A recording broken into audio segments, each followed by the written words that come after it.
तोर वाला बहुआ की बोल भौजी लडुआ के फूलों की सब तोरी वाले के खेत में पा गेल हमर खेत नहीं रोपता है हमर नहीं कादो होता है आई भ जते भौजी टेंशन किया ले छी जनकपुर धाम नेपाल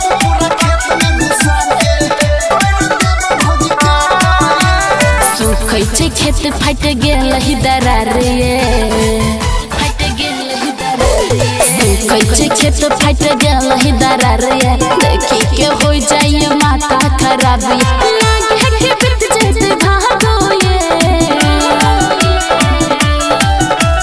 ट्रैक्टर के फार पूरा खेत में घुसा के कोई न देव भौजी का दो ये ट्रैक्टर के फार पूरा खेत में घुसा के कोई न देव भौजी का दो ये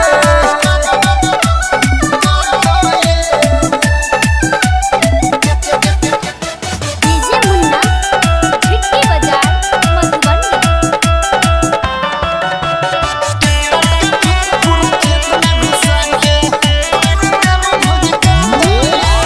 बाजे छे मेघ लगे हेतै बारिशिए झूठो के भौजी बढ़ै ने छिरिसिए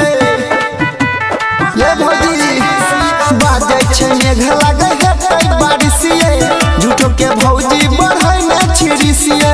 अगल बगल सब धान रोपेले अगल बगल सब धान रोपेले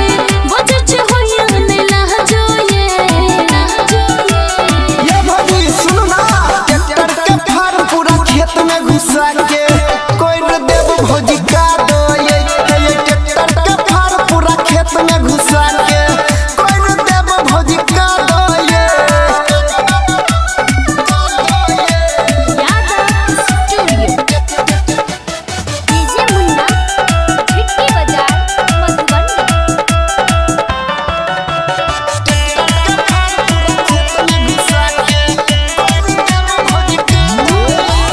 डीजल छे महंगा न जो तब उधारिए लिया भौजी अपनी आदत सुधारिए बुझलिए डीजल छे महंगा